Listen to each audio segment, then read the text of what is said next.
चुप हो जाओ, चुप हो जाओ। मैडम आपका पार्सल। हिमांशु तुम आ गया ऑर्डर। भाई साहब एक सवाल मन में आया, ये बच्चे आपके साथ है, कौन है ये? और इतनी ठंड में आप इसे लेके घूम रहे हो? मेरी बेटी है साहब। अरे इतनी ठंड में आप तो परेशान हो रहे हो, साथ में बच्चे को परेशान कर रहे हो। तो अपनी माँ के पास छोड़ के आ जाता ना। माँ कहाँ है इसकी? दरअसल माँ इसकी है नहीं। माँ नहीं है? कहाँ गई? घूमने गई है कहीं पे या फिर अपने घर पे? इसकी माँ अब इस दुनिया में नहीं है। इसके लिए इसकी माँ तो कब की मर गई है। अब मैं ही इसके माँ बाप हूँ। मेरे अलावा इसका कोई भी नहीं है। और इसकी दादी भी घर पे नहीं थी। पापा का तबीयत खराब हो गया था तो वो गाँव चली गई थी, इसलिए इसको साथ में लेकर आना पड़ा। दूध नहीं था ना बच्चे के लिए, तो सोचे कि एक दो डिलीवरी कर ले तो उससे पैसे आ जाते तो बच्चे को दूध पिला देंगे। इसके लिए मैं ये काम कर रहा हूँ। ओह सॉरी, माफ़ करना, मुझे पता नहीं था। तो आप एक काम करो, मेरे घर में ना दूध रखा हुआ है, मैं गर्म करके लाता हूँ। आप बच्चे को बिठाओ, साथ में बैठ जाना, थोड़ी देर के लिए आ जाओ। नहीं साहब, आप पैसे दे दो, मैं चला जाऊँगा।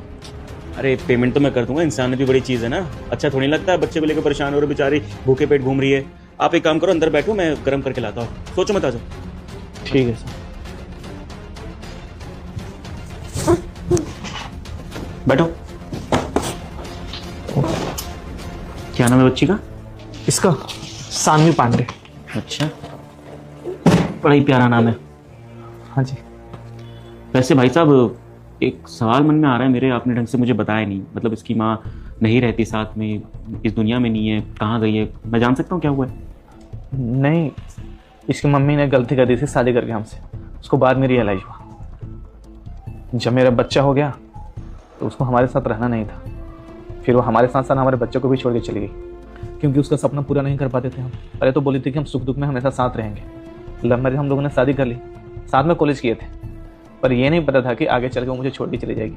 मैं भी पढ़ने में अच्छा खासा था, पर मैं अपने मम्मी पापा को छोड़ के उससे कहने से भाग के शादी कर ली। पर बाद में हालात ख़राब हो गए। उसके बाद वो अपना कंटिन्यू रखी पढ़ाई, मैं बस जॉब करने लगा पार्ट टाइम। उसके बाद में पढ़ाई पूरी करके उसका ना अच्छे कंपनी में जॉब लग गया।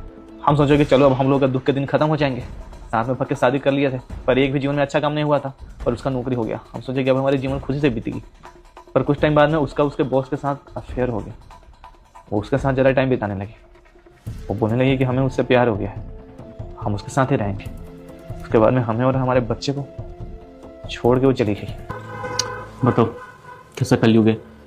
एक छोटी सी बच्ची अपनी माँ के लिए तरस रही है? एक माँ जो होती है, कहते भगवान का दूसरा रूप होता है। अगर भगवान हर जगह नहीं जा सकता तो माँ को भेजे। बेटा तूने मुझे इग्नोर किया तो आज से तेरा बुरा समय आ जाएगा। और अगर तूने मेरी वीडियो को लाइक सब्सक्राइब किया, तेरा वर्षों का सपना आज सच होगा। विश्वास नहीं है तो करके देख ले। जाते जाते कमेंट में राधे राधे जरूर लिख के जाना। लेकिन इस बच्चे के पास तो उसकी माँ ही नहीं है। बहुत बुरा लगा आपके लिए सुन के सब। आपकी लाइफ में बहुत कुछ हो चुका है, लेकिन आप कभी हारे नहीं। अपनी बच्ची के लिए ये काम कर रहे हो, उसको